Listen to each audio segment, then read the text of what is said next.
பேரன்பு என்ற சொல்லுக்கான விளக்கத்தை நான் சொல்றேன். காண்டிபம் என்கின்ற ஒரு தன்னார்வ தொண்டு அமைப்பு சுனாமி நடந்த அன்றைக்கு நாகப்பட்டினத்துக்கு வருகிறது. 2 ஸ்கார்பியோல வராங்க. 14 பேர் குடும்பமா வராங்க. வந்து இறங்குறாங்க. அங்க நிறைய பேர் இறந்து போய் கரை ஒதுங்குகின்ற பிணங்களை எடுத்து மரியாதை செலுத்திக் கொண்டிருக்கிறார்.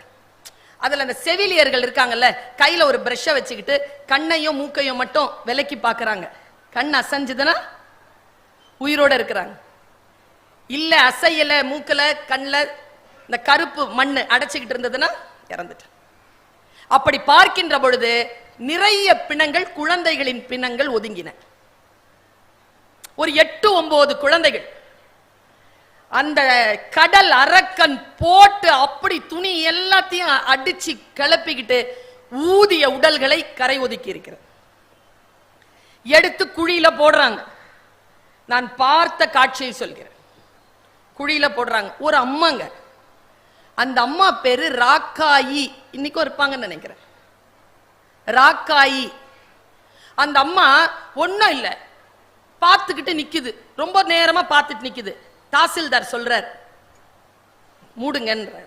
அந்த அம்மா என்ன பண்ணி ஒரு நிமிஷம் நில்லு அப்படின்ட்டு நேரா வந்து தம் புடவை இருக்குல்ல, மேல போட்டிருந்த புடவையை எடுத்து கிழிச்சு ஒவ்வொரு குழந்தையினுடைய உடம்புலையும் சுத்துதுங்க. சுத்திட்டு சொல்லுது, கடல் தாய் தான் அம்மனம்மா பண்ணிட்டா, இந்த தாய் எப்படி அம்மனம்மா அந்த குழந்தைய புதைக்கிறது? அந்த அம்மா சொல்லுச்சிங்க. அப்போ தாசில்தாரா இருந்தவர் அந்த தாயை பார்த்து ஒரு கேள்வி கேட்டார், இதுல உன் குழந்தை இருக்காமான், உன் குழந்தை இருக்கான்? அந்த அம்மா தந்த பதில் ரொம்ப முக்கியமானது. பேரன்புன்னு என்னன்னு சொன்னோம்ல சார், அந்த அம்மா தந்த பதில் ரொம்ப முக்கியமானது. அந்த அம்மா என்ன தெரியுமா சொல்லிச்சு? உனக்கு இன்னொரு சுனாமி வேணுமா? குழந்தையில செத்து போன குழந்தையில என்னையா உன் குழந்தை என் குழந்தை, அங்க உன் குழந்தையான்னு கேட்கிற. ஆமாயா, இத்தனையும் நான் தான் பெத்த, என்ன இப்போ? அந்த அம்மா அப்படி கோபமா சொல்லிட்டு போச்சுங்க.